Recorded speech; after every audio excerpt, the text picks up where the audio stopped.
M or W, up or Do you wanna down, serve balls or up, do you wanna balls down, return? POD. Which side is the sun, man? Are we serving? Wait, which play is that? Spin the Racket.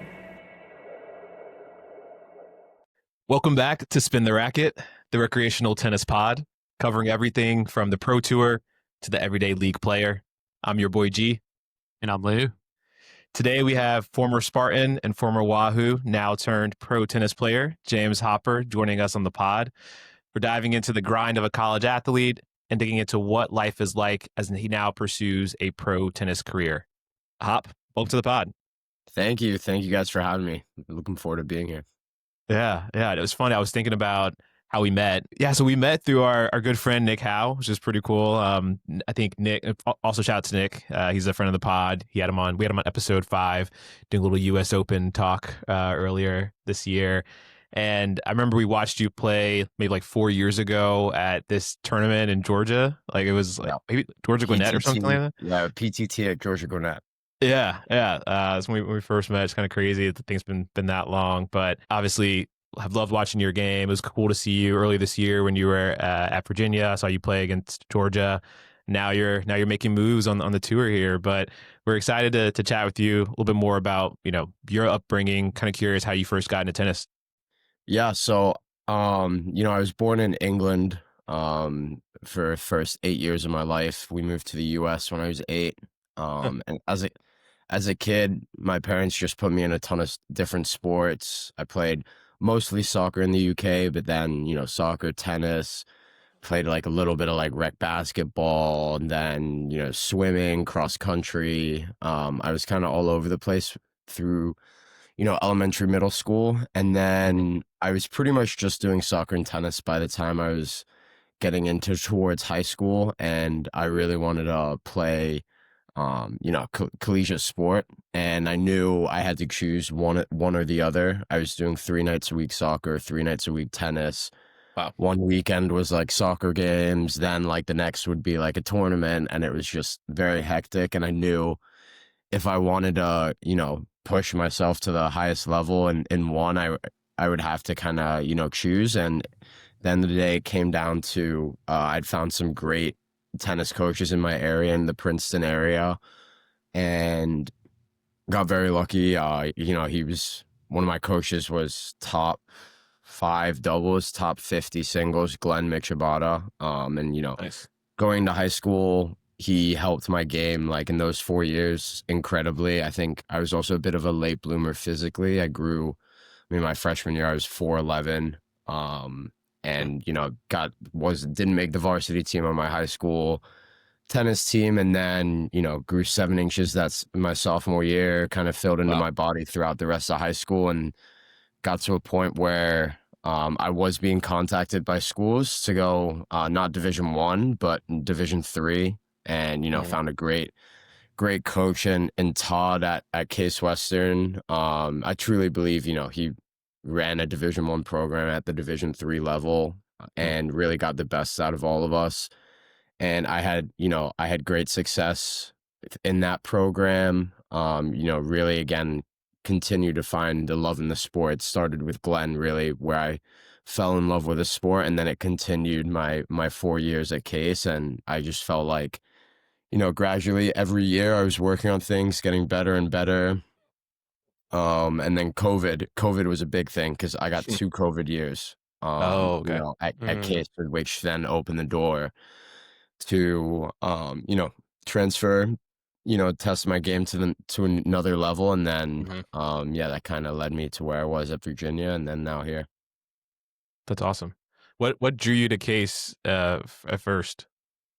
I think honestly, I knew it was a great school. I was going to get a great degree there. Originally, the plan was, do 4 years, have fun playing tennis at a high level in Division 3, and get a job, move on into the workforce. But I think, like I mentioned, Todd got the help in the whole Case program, all the guys, the alumni, everything. It nurtures, growth and development in all aspects. And even a year or 2 into my experience, I felt like I was a completely different, obviously player, but person off court as well, just from the daily sacrifice and stuff that we talked about and, held ourselves standard to. Mhm. Uh, so yeah. That's awesome. Yeah, I mean, watching you play, your game is super fun to watch. You're really athletic, kind of this all around kind of style. You come in the net, you serve and volley. Like who were your tennis idols growing up? How did you kind of shape the game that you have today? Yeah, I would say growing up, I was always, and I think this is like the Brit in me, but my favorite player was always Murray. But Mm. I loved watching, he wasn't always a fan favorite. Had that gritty mentality, always, in the big three or big four, whatever you call it. I think Yeah, it's the big four to this day still. But those guys, he was always the underdog, always the one that didn't have like unless he was at Wimby, like full fan support, kind of the dark horse, and was always super gritty, finding ways to get around, Fed, Rafa, Novak, like in their Mhm. primes. And I just loved the way he competed, and kind of just had, never had the biggest forehand, the biggest backhand, biggest serve, like definitely not the best mover, but, had some of the most heart out there. yeah, So I think that definitely was a big part. And then I think, now parts of my games, I wouldn't really say there's like a guy out there that I watched that I was like, okay, like I want to be like that. I want to do that. hmm I honestly feel like my game got manipulated more around, the coaching styles that I got brought up in. So, when I was working with Glenn, we did a ton of doubles and volley stuff. So I loved moving forward, felt very comfortable moving forward. And then when I went to with Todd at Case Western, like it was all about discipline and just like, making him hit another ball. So then I felt like I got more of the grittiness kind of there, and, slowly just piecing parts of my game together is where I feel like I have sort of a balance between, like obviously love moving forward and coming in when I can, but also, willing to kind of just like tough it out and Trade outlast blows. guys, make them hit an extra ball. So yeah. Lou, do you want to interject? No, I was just saying trade blows, right? Like Yeah. just trade blows with those guys when you need to. I was gonna say it. Your conundrum there growing up really resonated with me. I ran into the same situation where I played a lot of different things growing up, and I had to make the decision of when I was like a little bit younger, around 12, where it was kind of that fork in the road, either soccer or tennis. And kind of like you, it was like, well, there was a better tennis future than there was a soccer future, at least where I grew up. Kind of an interesting thing. I love both sports, but I will say tennis stole my heart. Yeah. Yeah. I definitely would say, like, at the beginning, even though I chose tennis, my favorite sport to watch was still soccer for a long time. I Hmm. think as I've kind of like gone up levels and, gained more appreciation, the ins and outs of tennis, and like at a higher level, I love watching tennis now, but it was very much, I chose the sport. I loved both sports, but it was, like I still had I love the team component and aspect of, going out there for soccer. And I think also just, yeah, kind of growing up in England, we had season tickets for like Premier League matches every weekend. It was much more kind of ingrained in me, going for a weekend and just watching like soccer, like, going to the stadiums and stuff. And it hmm wasn't really as big tennis wise, for me, but, now it's very much very even, if not, more tennis. I love watching, those guys at the very top level.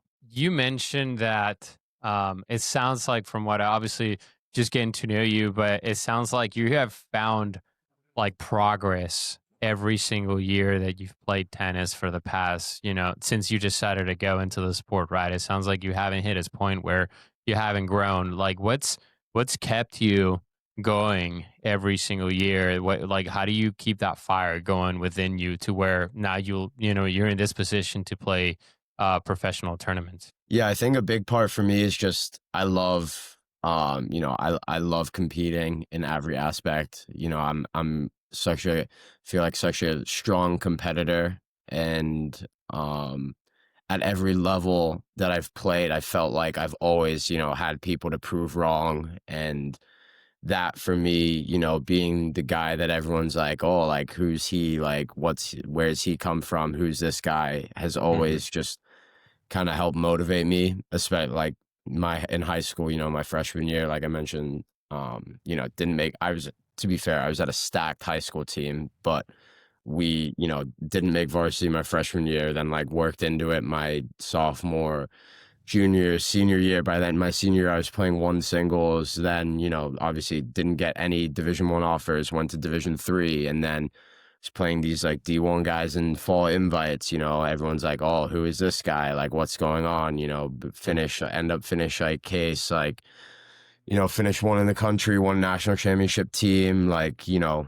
felt like again. And then it was like next level with Virginia in Division 1. My first year, I played doubles here and there, was like the 7-8 guy. And then my second year, you know, felt like, you know, leaps and bounds, my singles game took off. And I, you know, was playing 3 and 4 for a top 5 Division 1 team, which, you know, again, like nobody would have really thought if you had looked at like when I started and went to case. So for me, you know, I feel like I'm just like starting another level again, and everyone's like, oh, like, who's this guy? Like, what's going on? And it's like, okay, like, here we go again. You know, I know my competitive nature, you know, at the end of the day, if it's 3.5 hours in a match, both guys are hurting, you know, I know that I'm still going to have the fire and the juice in me. You know, yes, other guys will as well, but, you know, there are certain little points here and there where, you know, guys can lose focus or be like, oh, do I really want to be here? Blah, blah, blah. Like, who is this guy? Like, how am I in a third set with you? Like, so I think that has always been kind of an advantage that I've had. And I love, you know, being the underdog, kind of like I was mentioning with Murray, you know, nobody really, you know, everyone's like, like, what is this guy doing here? Blah, blah, blah. And then, you know, match goes on and they're like, oh my, you know, what just happened? Blah, blah, blah. So, I think I take, you know, a lot of pride in that. And, yeah, for me, like, I just love like outworking guys, you know, you need talent, but you also need, you know, to be able to work hard and prove yourself. So. Yeah. I love that. I love you got that fire in you, that, you know, that nature to really stick with it and grind it out. And obviously, yeah, it's done wonders for you and your game. And I know you mentioned, obviously, you were at Case for 4 years, then you had the additional bonus 2 years essentially of eligibility. How did you end up picking Virginia? Did they choose you? Did you choose them? Like, how did that end up? Yeah, so I mean, Todd, I will say, was like a massive part in helping my recruitive process. He was the first person to tell me that he wanted me to transfer. You know, I remember having a conversation with him after NCAAs my sophomore year, and we were flying home from Chattanooga, and he was like, look, like, you're definitely gonna get 1, you might get 2 years. I think by that time you end here, you're gonna be in a place where, you know, you can take your game to the next level. Like, let's, you know, start thinking about this. And he played at Ohio State, and has been working college tennis for, you know, since he graduated college, pretty much. So he has a lot of connections, you know, knows coaches here and there. We just really worked on, you know, like I was playing in Atlanta when I first met you, you know, just putting my name out there in the summer, like grinding like 6-7 weeks in the summer, playing all these, you know, Division 1 guys and these like UTR tournaments, and just like putting my name out there slowly, like, you know, proving myself. Todd was helping, you know, on the back end of it, just like, you know, with people he knew, throwing my name out here, being like, oh, just look at this guy, you know, watch out for him. Yeah. And then by going into my senior fall at Case, Todd and I, we came together. We each made a list of 15 schools that we thought would be a good fit. And then we compared, made a combined list of 15. And then, as things were getting closer at the end of my fall season, I narrowed it down to 4, and then had been, you know, went in the portal, got in touch with, you know, those top schools. And the end of the day, it was just so hard. I really couldn't say no to Virginia. I felt like it was the perfect package. They were, you know, at the time defending national championship champions, ended up being like back-to-back defending national champions. When I first got there, you know, Charlotte's was beautiful, great school, great program, coaching staff was incredible. The guys were awesome. So it just felt like it checked every box. So yeah, it was pretty tough to say no to Virginia. Yeah. That's pretty cool. Yeah. Yeah, obviously Virginia has an amazing tennis program, as you listed out. A lot of big wins, especially recently. Like, what was it like for you as you look back at 6 years essentially of college tennis, two different schools, two different coaches and teams? Like how was that experience for you just overall? Yeah, I mean, I think I was very grateful.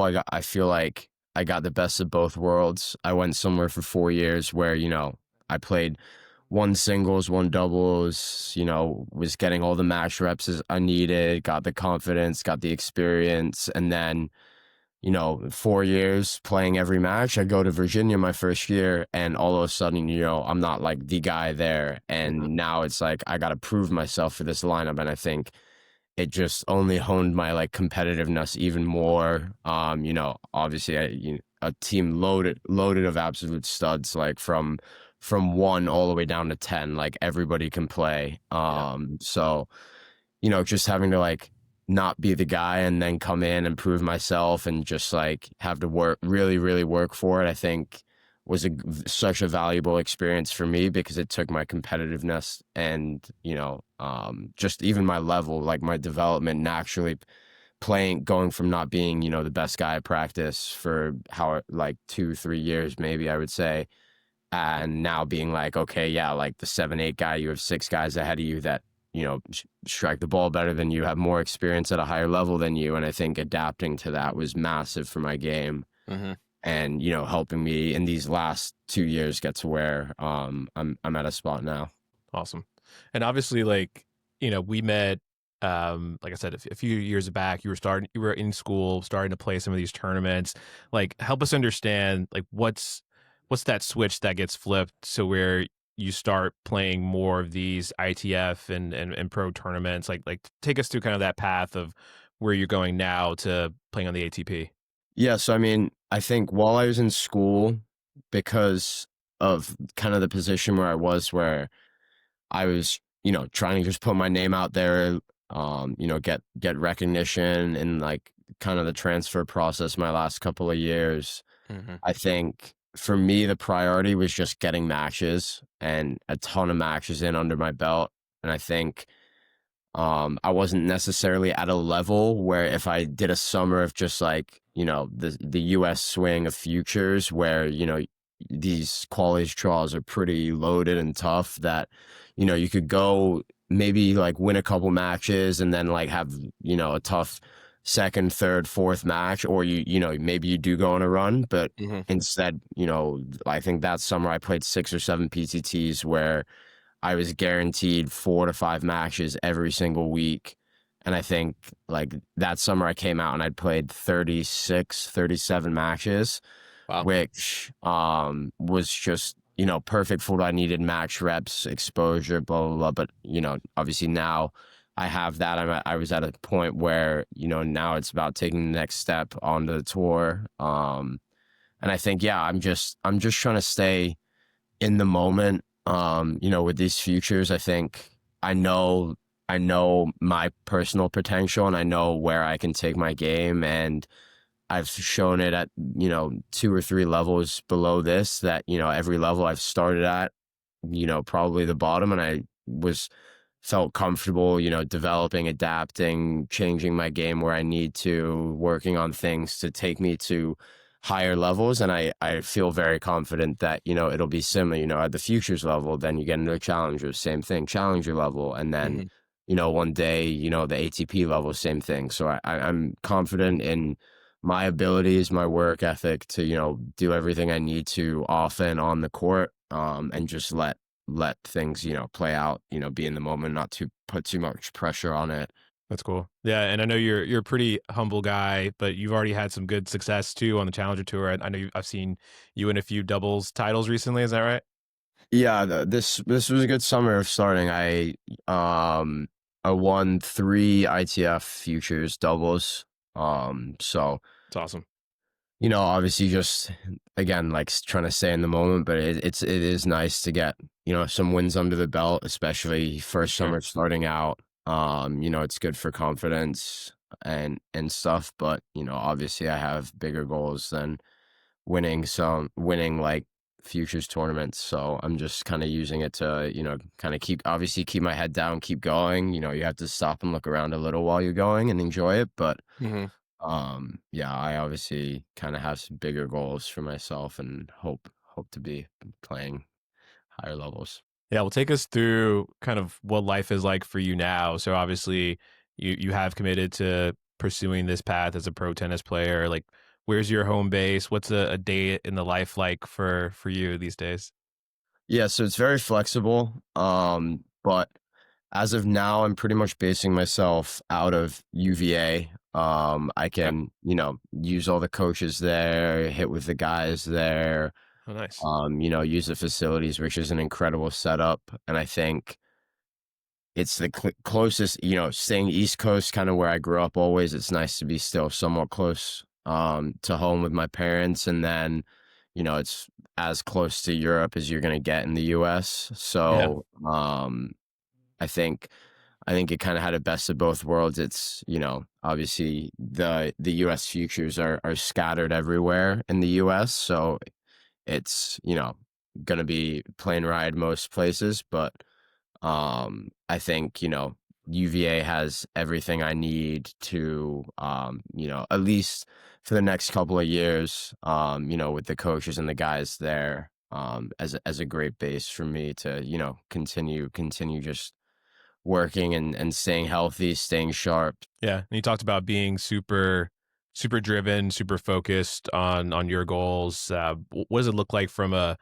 training perspective? Like, what's kind of how many hours a week are you in the gym versus on the court versus XYZ type of rehab? Yeah, we want the deets, man.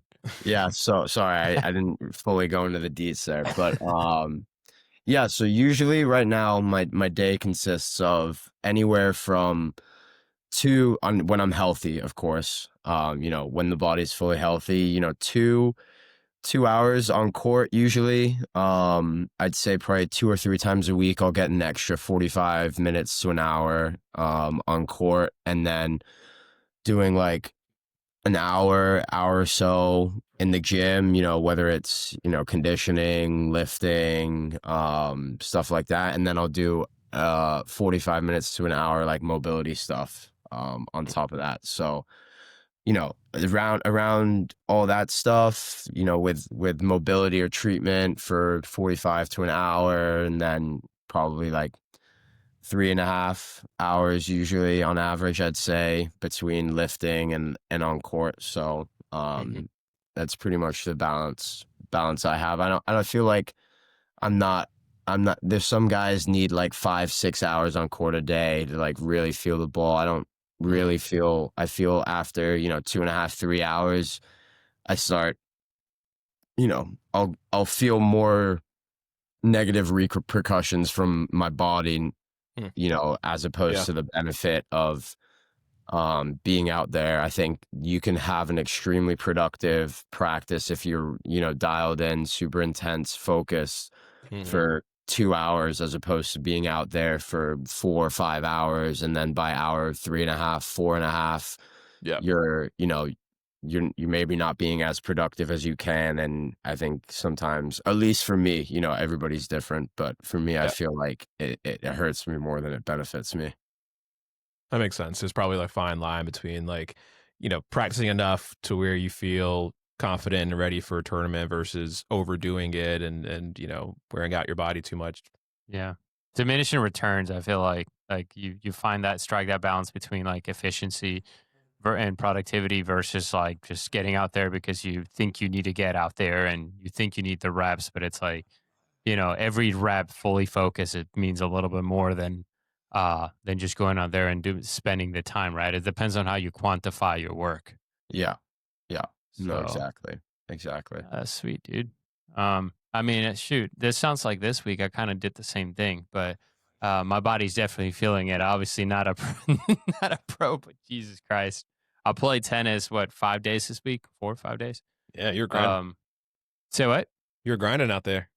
Yeah, man, but the body's definitely feeling it. I understand that, James. Like, yeah, my knees are hurting. Like, I was telling G, like, oh yeah, we should probably hit today, but then it's like, you know what? Maybe I should take it easy. Then I went to the gym to do a recovery session. Turned out, uh, I did a little bit more than that, but Yeah, I the mean, the body wanted it. I think that's a massive part of it as well, and I think that's a big transition that I've noticed, coming from college to now playing, on tours that college season is very defined and limited. You have first week of January until middle end of May, and every match is important. You need, in the fall invites, it's like, okay, like if you're picking up little nagging injuries, like, focus on the body. We need you for the spring. And then the spring hits and it's like, okay, like maintaining whatever we can do to get you out there. Whereas now I feel like, there isn't that time crunch. Yes, obviously I want to play as many weeks as I can, but the priority is obviously keeping the body healthy, and you can't compete at the highest level if you have things going on that you haven't taken care of. So I think for me that's been a big transition, is just like listening to the body. I know what I need, what I don't need.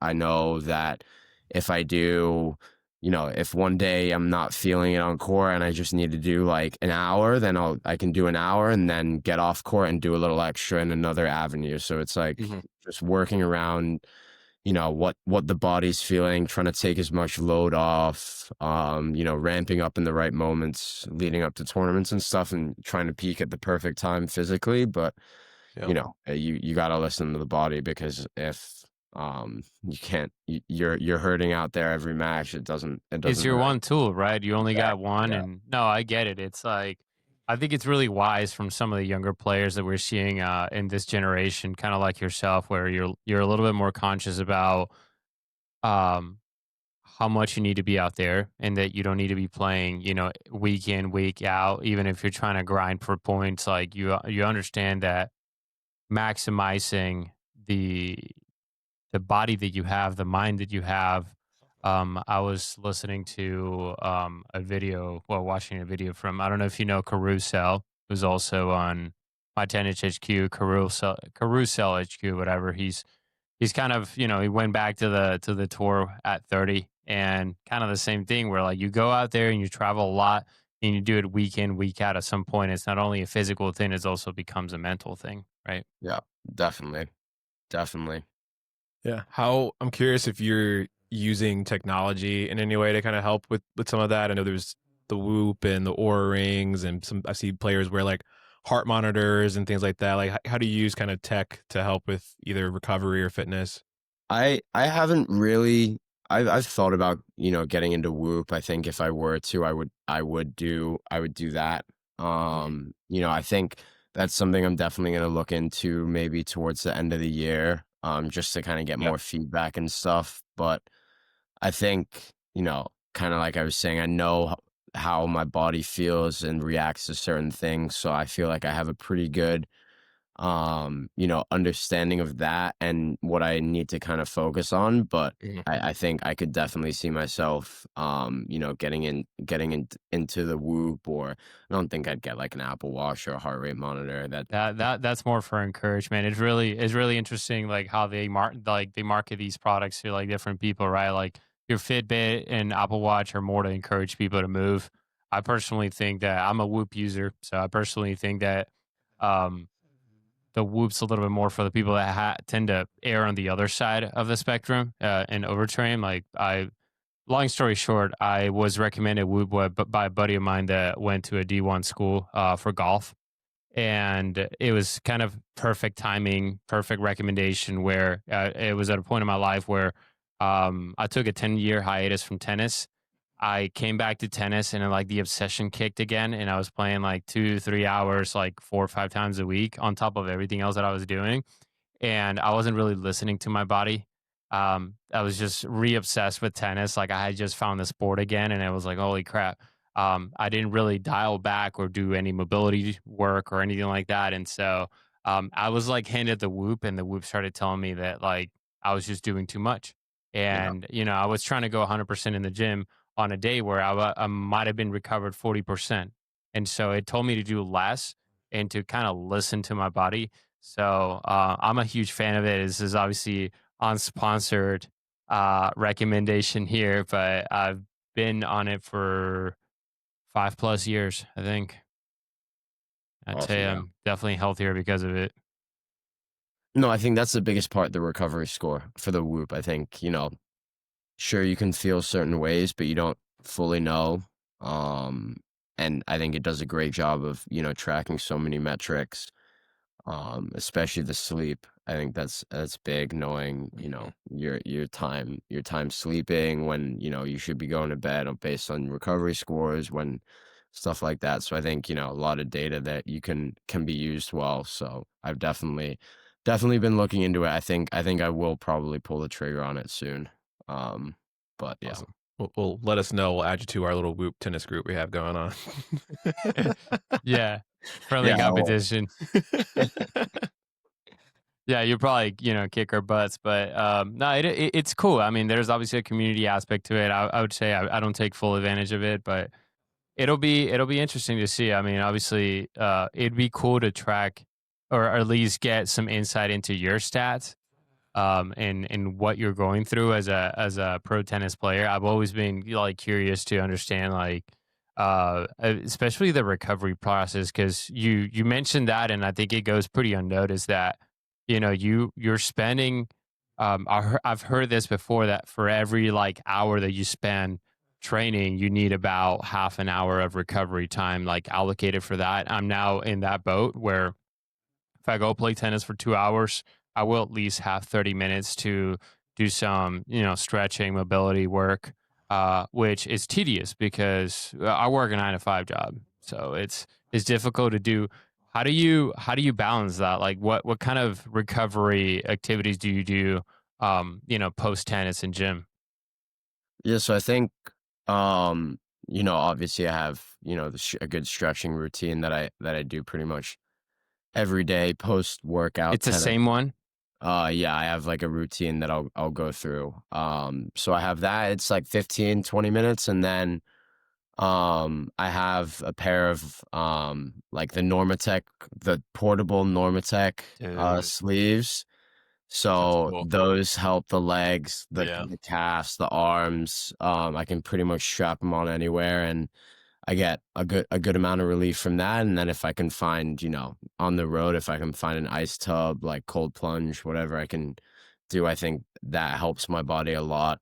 But usually it'll be, in a competition week, let's say I get off court from a match, I'll go to the gym, stretch out, then I'll go shower, and then either in the room or I'll go back to the gym, a couple hours later, go through like an hour mobility routine kind of, and then I have like an activation circuit that I'll do pre-match as well. So, um, you know, let's say a match is like 2 hours. I'll probably most likely be spending a good hour and a half, in between pre-match and post-match, either, working on that stuff or for trying to keep the body loose and stuff. That's huge. Right. So let's go into the section where we talk about mindset and advice, because we again, a lot of our listeners are going to be kind of a mixed bag, right? So the idea here is that hopefully the recreational players can also get some nuggets from, like, I'm already learning here from you on some of the stuff you're already doing, right?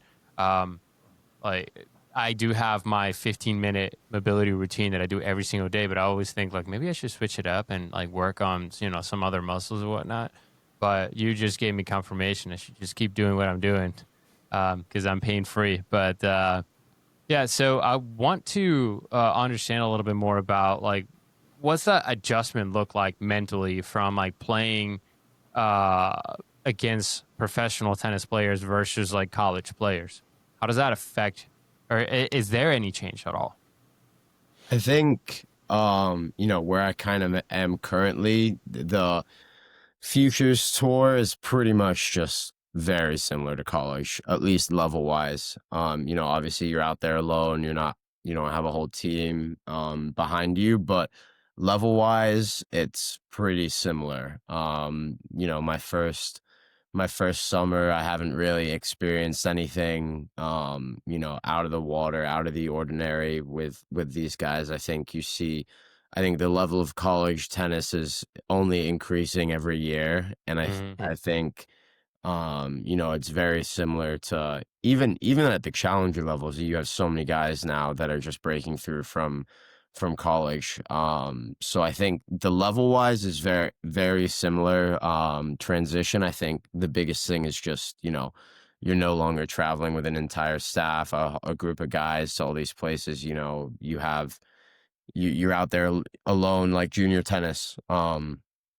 So I think, just being able to kind of shut off everything in the external environment and just go out there for yourself is the biggest transition, kind of getting back into that swing. But level wise, I don't think it's anything drastic compared to what I'm seeing, at least at the beginning on the futures. I think the level of college tennis is so high now that, I mean, you have, for like, one of my former teammates, Rafa, he's won a challenger and semied the last three, and he's like top 300 in the world right now. And Mhm. it's like, that's a guy that I was at practice with almost every day. So Yeah.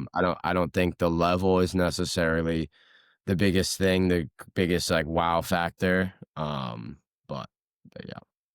What's something that like people underestimate about the grind of professional tennis?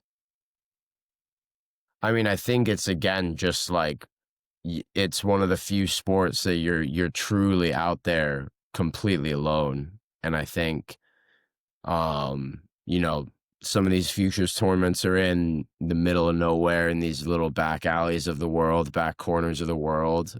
And you obviously have like pocket of guys that'll travel in groups or with coaches, but if you don't have that, it can definitely get a little lonely out there if you're not, in a group, or good at reaching out to people, or connecting with people. So I think, obviously things are changing now with, like, that you're allowed coaching in the last couple of years at the pro level. But, before then it was like you were truly out there alone. You had nobody to talk to. Nobody could talk to you. Just you and your thoughts and the guy on the other side of the net. And I think that it's an incredible mental challenge and puzzle every single time you step out on the court. How you're controlling and managing the thoughts in your head, how you're also then at the same time adapting to what, have to be aware of what the other guy's doing on the other side of the net. And then you also then need to worry about your game plan, your strategy. Mhm. So I just think it's the accumulation of all the mental factors. Everybody at that level is going to be fit. Everybody can strike a tennis ball. It's not really that makes the deciding, impact or factor in some of these matches. It's all in the head. So I think just, managing those thoughts and stuff, Yeah. it's the biggest part. In the biggest moments, the guy that is more nails and can show up and execute their game plan at, you know, 6-all in the third set tiebreaker after being out there for 3.5 hours, like, who's going to have the mental capacity and focus to not play one sloppy point that could be Yeah. cause the outcome of a 3.5 hour match. So I think, as you go up in the levels, it comes more and more down to that mental side of things, and less about, who can strike the ball better.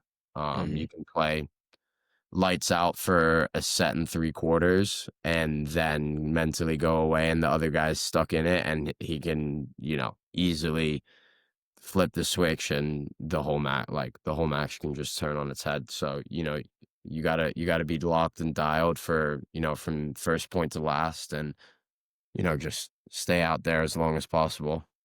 Yeah. No, I mean, I get it. That's Obviously, a lot of mental fortitude needed. From a practical standpoint, like, how do you handle pressure and setbacks? Like, let's say just a tough loss or something like that. How do you deal with that? Yeah, I mean, I'm obviously very competitive, so I hate to lose. So like, and obviously, like, the closer the match, the harder it hurts, the more it hurts. But I will say, obviously, like, after a tough loss that night, I'm gonna be pretty, you know, not down, but, pissed I couldn't win, or, upset, a couple things just that I could have done differently. And then, usually the next morning it's like, okay, like complete reset. Like what can I use from that to, get a little bit better and get a 1% better each day. Whether it's, even if you go out there, lose 0-0, like barely win a point, I think, it can be like, okay, what can I do differently? And I think that's something that I've gotten a lot better at over the years. And I think it's so important to have, because I'll always remember this. And it was a quote that my dad found. I didn't actually see him say this live, but it was from Murray, and he's like, Hmm. you're gonna lose every single week. It's extremely rare that you go a week and you don't lose. If you don't lose, you win the tournament. But it's just how late in the week can you lose? So like 9 out of 10 weeks, you're gonna lose a match. It's just, Right. Who's gonna be better at, pushing it further down the week, competing, surviving, and advancing. And then also, I think, just like I did watching, I forget which one of my coaches brought this up. I think it was, it might have been Glenn, actually. But, like you look at a guy like Fed, who's, arguably the greatest of all time, has gone out there, and his career, you know, points win percentage is like 54%. And if you Really? look at like the point stats, a routine match, 3 and 4, you'll win like 54% of the points in the match. Yeah, it's So it's crazy. like, It's abysmal, it's statistically like speaking. who's going to be better out there accepting that they're going to lose 50% of the points? Mm-hmm. So I think that's a big thing that I kind of started utilizing, no matter how big the moment is, how I had a put away volley on top of the net and somehow found a way to miss and lose the point. Like, who's going to do a better job of being like, okay, that's just one of the 50%. Like, I got to get, you never know which can be the turning point or the deciding point in a match. So I think, Yeah. just being able to accept losing 50% of the points on average has been a massive thing for me. That's pretty cool. Yeah, and obviously, I mean, to your point, tennis is so mental. And then when you were talking about just the fact that there's all this travel baked into it, some folks are just on their own out there. Some people have teams. Like there's this piece of it that has like being homesick maybe attaches to like how you play, or like if you don't feel like you have enough support, then maybe you feel like you're on this island and stuff. And I'm curious, as it all factors into financials and support, and like how do you go about being on the tour now, like how are you managing all of that in terms of like the emotional piece, like the financial piece of like trying to figure out how long can I do this for till I get to a certain point? Like how does all that kind of shake out for you? Yeah, I think the emotional side of it, I think I've always wanted to travel the world. So I think I love the travel aspect of it. I, see like this summer, for instance, I was in Korea, Tunisia, Serbia, like places I never would have thought I would be going, and I'm Yeah. getting to go there to play a sport for a living. I think, Pretty cool. seeing all these different cultures when you're out and about is really fascinating for me. So I think that's a part of it where I'm lucky, 'cause, if you don't like the travel and you can't handle the lifestyle, then you're not going to be able to do it at the highest level, because, you have to love to travel. You have to love to see different things, being on the road.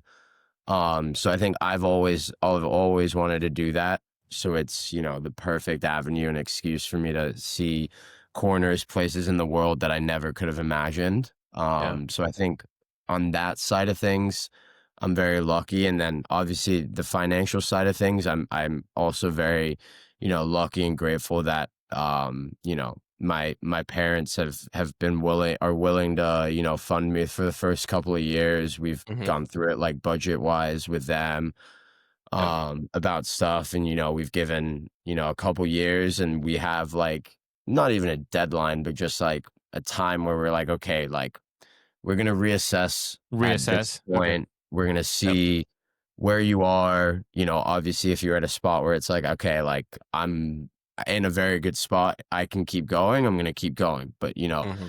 if not, I'll be able to look and be like, okay, like I threw everything I did at it. I gave it a fair shot. Time to kind of like move on. I know I have, 2 very good degrees to kind of fall back on. Mm-hmm. So I think that's a massive part of it. Having that financial freedom out there is huge, because you have so many guys that, don't have sponsors, don't have the funding, don't have the backing. And then it's like, okay, like I got to get to this round and even come close to breaking even this week. And you just can't, like, there's too many good players out there. You can't have that like at all. Like you need to go Hanging over out your there and head. just Yeah. play. So I think I'm very lucky and grateful to be in a situation like that. And it makes it easy that I'm like, okay, there's no rush. Again, it comes even back into my body, like listening to my body. Like I know I have X amount of time. I don't Yeah. need to rush it. I don't need to like rush to get back out on court to get points and get my ranking high. Like I don't feel any of that. I think Mm-hmm. just going about it the right way, taking care of my body, taking care of things on court. The results will come. If I take care of everything else, check every other box. So I think, that's a big thing for me. And, it's also, a massive part of just playing free out there, because, so many guys don't have that luxury when it comes to, I mean, a lot of people do have sponsors and people backing them. Like you have Right. to, in order to break through the futures and challenge your level, it's, if you don't have that funding and backing. So I think, it's a massive part of it, but, just very grateful to be out there, Yeah. financially and emotionally free, just with everything. So yeah. Yeah. I was curious about that, like on the financials. Like, do you have to pay to play in these tournaments? And like, do the tournaments typically, at least cover your strings for your rackets or like transportation or stuff like that? Like, who does it fall on? Does it always fall on the player for a lot of these expenses? Yeah, majority is all players taking all the expenses. I think, as you get more up to like the challenger level, they'll start like Mm-hmm. covering hotels a little bit for you. Okay. But and like transportation from like tournament hotel to the site. Yeah. And you still see that at the futures level, but you'll get like discounted rates for hotels and stuff, pretty much like equipment wise, unless you're getting direct sponsorship from, obviously like the Racket string brands, you're not really getting provided anything by the tournament. So again, that kind of falls on the player and, sponsors, network connecting and stuff, having that, um, those resources Mm-hmm. is big as well. But yeah, I think, obviously the more attention and the more of, valuable player or, prospect you are, the more, sponsors or, like rackets that are going to be like, okay, here's a discount. Like, I think as you start to climb, they help you with your expenses a little, but at the beginning, it's, you're fully on your own. You're really, if you're including flights and hotels at these futures levels, you're not breaking even on the week unless you're winning or finaling the tournament, the Mm-hmm. singles like Yeah. tournament. So, obviously it's tough, starting out, but I do think the money is slowly trickling down. I think, every year the prize Good. money gets better, singles and doubles, obviously at the ATP level, but even at the challenger level. So I think, Mm-hmm. it it's trickling down slowly, but you got to get to a certain point to make it profitable and stay out there. So That's cool. Is there kind of a cohort of guys? I know you mentioned, for example, like Rafa. I think you mentioned maybe he was in the same tournament as you or something like that. Like, are there other guys who are also trying to make it and get there that you kind of have a little bit of like a pairing with, where it's like, hey, we have community, we have shared experience, and trying to get on tour together? Like, do you have like any of that camaraderie, or is it kind of, are you truly by yourself right now? I think it's like a little bit of a mix. At least like at Virginia, I was the only guy that graduated last year.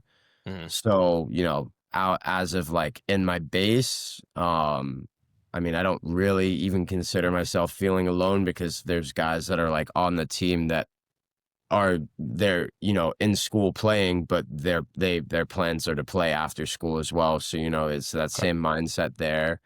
And then Yeah. I think just like within the college tennis community, just being personable to guys that are also going at it, and the ability to make friends, to find hits like practice times, or playing doubles together or warming up. Like, Mhm. I think for the most part, if you're willing to reach out, and you are genuine, and like a good dude, like, guys are gonna be good. Like, I've played doubles with guys that were on an arch rival, one of our biggest ACC rival teams, and we spend the week, and it's like you hear their side of the college, all the stories they had, vice versa. And it's like you do kind of have that like camaraderie side of things, but at the end of the Yeah. day, it's still an individual sport. So like, you got to do what you need to do personally, kind of be a little selfish and prioritizing what you need. So I think it's a bit of a balance in everything. Yeah, for sure. Yeah. You've obviously already alluded to a lot of this, and you've given us really good nuggets through answering a lot of the questions that we had. But you already talked about at the home base playing with guys that are already kind of looking to seek that same trajectory that you're going in. What advice would you give to juniors or college players who dream of going pro? I honestly think, and I think I have a very unique pathway in this, that if you just focus on sharpening something every single day, getting a little bit better, whether it's on court, off court, mentally, when you put, the accumulation of that over like 1, 2, 3, 4, 5, 6, however many years, like, you're gonna see strides in your game. You're gonna see strides in yourself physically off court. I think trying not to get too like far-sighted, and just like staying in the moment is the biggest thing for me. Like, even at the beginning of my 4 years at Case, if you had told me I was where I am today, I would have told you you're crazy, and even more so in high school. So I think it's never, I was very much a late bloomer. So many guys in tennis were, prodigies when they were 10 years old, and like traveling the world playing ITF juniors. Like, I had a completely different pathway to that. I think um, just focusing on getting a little bit better each day, working on something, in the long run, you're going to reap so many benefits. And I think a big thing for me is just not been putting expectations on like my level or where I want to go. I think being able to have been at different levels and not be like, okay, yeah, I got here, like, that's good enough for me. Like, just kind of going into it and not giving myself like any expectations at all, and just all you can do is throw everything at it. So I think for me, like, that's what I've done, and it's never been about getting to a certain level, getting to a certain ranking, winning certain amount of tournaments. I think it's just continuing to work on getting a little bit better each day, and you know and hopefully a 5-10 year career. Like, I'm looking back on it, and yeah, every day it may not seem like I did a crazy amount to improve my game, but the accumulation of every day doing a little bit will have helped improve me so much. Mhm. Yeah. No, I've always heard the quote that people underestimate. They overestimate what they can do in a day, and they underestimate what they can do in a year. And it's compound. It's a compounded interest of effort, right? I think I'm resonating a lot here. I'm hearing growth mindset. I'm hearing focusing on the process, not on the results. I'm hearing get 1% better every day. So I mean, yeah, trajectory is going to determine long term a lot more than just a single point in space, right? One data point, like, this is what I did this particular day. Well, guess what? The life goes on. Where are Yeah. you going to go next, right? What are you going to work on tomorrow? So, no, that's awesome, man. It's great to hear, and obviously not. You've mentioned a lot of living in the moment, of not setting expectations. We were just curious, like, where do you see yourself in the next, let's say, 2 to 5 years? I know you've kind of set 2 years as that mark for like the reassessment. What are some goals that you've had for yourself? I mean, I think I definitely want to. I don't know. I think a big goal of mine is also not putting, like, literally not even putting a number on it, and not looking at ranking, not looking Mhm. at points, just going out there playing. Playing with the intention to win. So, um, like that side of things, like I really don't have um any expectations. For me, I was originally, even come as of a couple years ago, like when knew I was gonna, go at it playing pro, I was like, okay, like I'm just gonna go play doubles, like just, live the doubles life. I was always very confident in my doubles level. Even when I was at Case, I knew it would transition like well. But I think this last year at Virginia really opened my eyes a lot to, why not singles as well. Like I'm competing, middle of the lineup with all these top schools where all these guys are going pro playing. I've had great results as juniors, great results on tour. So, not really setting my any limits for singles either, I think is a big goal. And, you put a couple good weeks together and who knows, momentum's everything. So, Mhm. Deep runs. realistically, I know doubles wise, I can, get top 100, top 50. I honestly think even higher. I think top 10 is not, a crazy dream, outstretched thought in my head. Like I know I Yeah. have the ability, the athleticism, the work ethic to get to that point. But I think for singles, it's a massive. I feel like I'm again in one of those moments where I'm starting at the bottom, and it's like I'm just gonna throw everything at it and see where it takes me. And who knows, in 2-3 years, I could be looking back saying, "Thank God on everything that I didn't just go doubles." Like, look Yeah. where things Yeah. are now. Like, you never know. So I think keeping it wide open for me is a massive part. You never know when something could click and you have 3 or 4 weeks.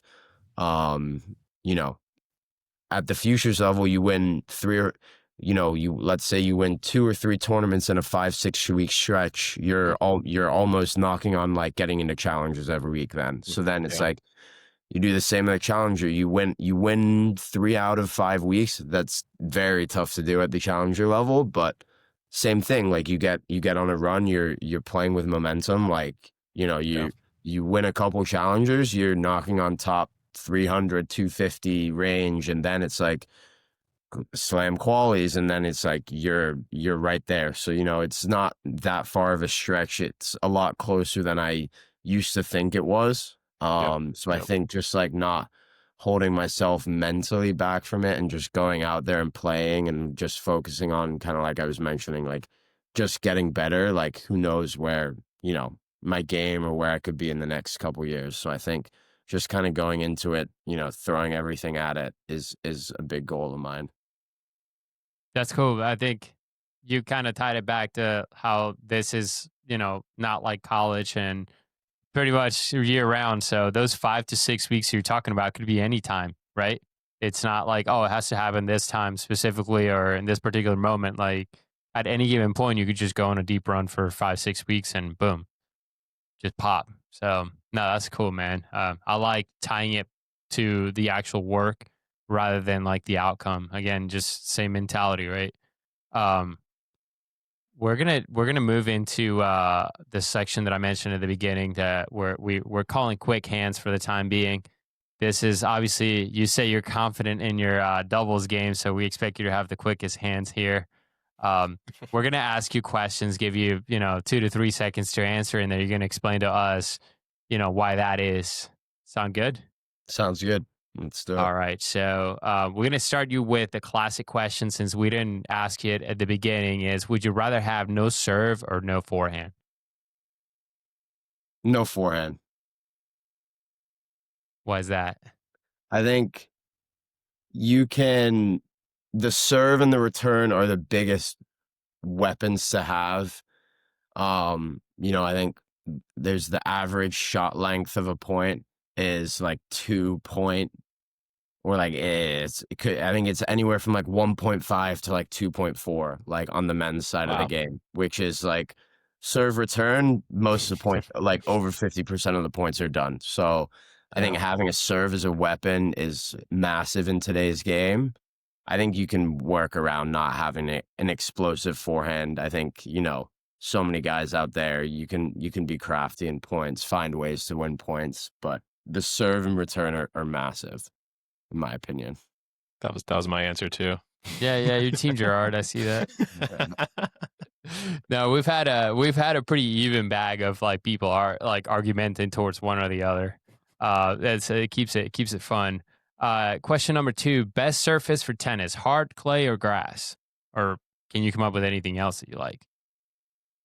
I mean, best as in my favorite, or best as in most enjoyable? Best as in is it very Whatever you arbitrary? I'm consider to be guessing. the best. Uh, I'd say hard.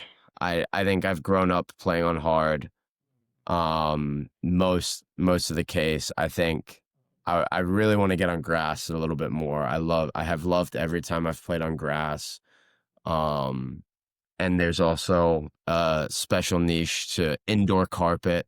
I think is a very Mm. unique surface where it's just something you like never see. So like I think you'll go places and see like some crazy surfaces, courts in great condition, courts in terrible condition. So but yeah, I'd probably say hard. Nice. Third question: if you could have any brand sponsor you, who would it be? Probably head. Ah, okay. I've always been a head rackets guy, and I think Yeah. the equipment's a massive part of it. It doesn't matter what clothes I wear. It doesn't. No, I don't think that's a big part, but I think head, definitely head. Which stick do you Nice. have now? I'm using the Speed Pro. Super. Okay. The All Speed right. Pro. Oh, dude. Yeah, you want to which one? Like this one? No, I have. I'll grab it really quickly. Is that the newer one? Yeah. Yeah, the Oxatic one? Yeah. Dude, yeah, it is. That It's looks the matted clean. out like Oxatic one. Ugh. See, I didn't love that one. I like the older version. Yeah, I'd Um, always use the older versions too. I used to be on the MP, the 1619, but then the 1820 is a lot more durable. I think I was having issues with controlling my shots, which I think 1820 helps a lot with. yeah, dude, that thing literally like especially at the volleys, like once it hits the pocket, it just like shoots down, in my Yeah. opinion. It just kills the ball. Yeah. All right, never mind. We got a little sidetracked. So, question number 4 is always a classic one. Who's the GOAT? Federer, Nadal, or Djokovic? In my eyes, Fed. In my eyes, Fed. I think nobody has had as much of an impact on the sport as him. I think longevity wise, you can't say anybody but Novak. I think like the stuff he's doing at even still 38, like he's semied all 4 slams as a 38-year-old, Yeah. which is pretty Wow. stupid. But like in Fed's prime, like no matter who you were, he was just taking the racket out of your hand, like floating around the court, effortless, just fully complete game. I really think, in my eyes, I think it's Fed. No one's gonna play the game like he did. That's just it. No. We got to witness, greatness, and then now it's like, dang, dude, I cried when he retired. Who's your dream doubles player on tour right now? Ooh, that's a tough one. There's a lot. I know it's supposed to be rapid, but so many names are flying through my head right now. I mean, on the side of like singles or doubles, I think like having a guy like Carlos would be insane. The guy's got magic hands, great serve. If I go at net, he's like already back on the other side. If like I miss it, like just like court coverage. Yeah. I mean, that would be cool. But then, I mean, you have so many athletic guys at the top of the doubles tour. I think, I mean, I can't even really choose one. There's so many that that I could play dubs with, but I'd say, yeah. I mean, I was thinking maybe you go with a guy like Riley Opelka and like guarantee hold Yeah. every Yeah, single game, but Exactly. at the top level, guys can return, so It's true. not necessarily the top guy you'd want at net. So I think Right. overall, it's pretty safe to say to Carlos. It's not a bad choice. Carlitos. All right. Yeah, I mean, I think we could all agree on that one. Um, Let me see. So, last question, question number 6. Would you rather win Wimbledon once or finish top 10 for 10 years without a slam? Wimbledon once. I think you can't take away, especially Wimbledon. Like you can never take away winning a slam. Yeah. I think obviously, like yes, top 10 is like insane, and like you had an incredible career, but nobody, I think a big part of it is also leaving your legacy and stuff, and obviously having you're not doing it for this, but it's pretty cool to like look back and see impacts, and I think there's more of an impact in winning a slam, especially Wimbledon, than maybe being top 10 without winning a slam. Can never take away winning Wimbledon. It's true. Yeah, yeah, that's true. You're engraved in history. All right. So as we approach to the closing, we're just going to ask you a few questions about, what's next, right? So what's next for you in the short term? Any upcoming tournaments? Anything you have going on? Obviously, I know you mentioned that you're going to be recovering for the next 2 weeks, but what's on your calendar? Yeah, so as of now, obviously just like focusing on getting healthy. I was supposed to play this week and next week, but now it's just, full recovery. I think the earliest my next tournament would be is a 25K in Oklahoma, which is starts 20th of October, so like 3 weeks. And then the week after that, I actually got a wild card in the Charlottesville Challenger Oh, sweet. for doubles. Nice. So I'm going to be playing that, and then I think after that I'm gonna go off to Greece for a month. There's 4 or 5 tournaments in a row in this nice resort in the south, and I think in Crete. So just hang out there. I think there's 215s, 225s, and then going into December I'm actually playing with one of my former UVA guys, Mons. He invited me out to play some club matches in Sweden with him. So That's I'm gonna sick. go out there and play some club matches in Stockholm with him, and that'll kind of wrap out my year. And then have probably a little, recovery preseason block, 3-4 weeks there, and then get after it in the new year. Nice. That's amazing. Yeah. So it's not all just small town, back alley towns that you'll be No, in. You got some good no, good yeah, stops along the way. very good Yeah, stuff. we'll be rooting for you. So No, thank you. Yeah. For It'll sure. be, yeah, it's exciting. It's very exciting to kind of think about, and just being able to like travel the world, play tournaments, experience different cultures. For me, that's definitely obviously the tennis part of it is key. But for me, that side of things, enjoying the lifestyle is a Yeah. massive part of it as well. that's That's great. I awesome. mean, that's going to keep you mentally there as well, right? And not be a detractor when you're on court, and maybe that could have the power of be a detractor on the court. Um, Now, where can people find you? Any socials? Any sort of like tournament updates? Yeah, I think just the biggest is just Instagram is probably the best, most updated for, where I'm at, whether it's or like results and stuff is probably my Instagram, at JDHop99. Nice. Yeah, we're gonna be. We'll add you to collab with a lot of these, and we'll tag you. Make sure people can follow the journey.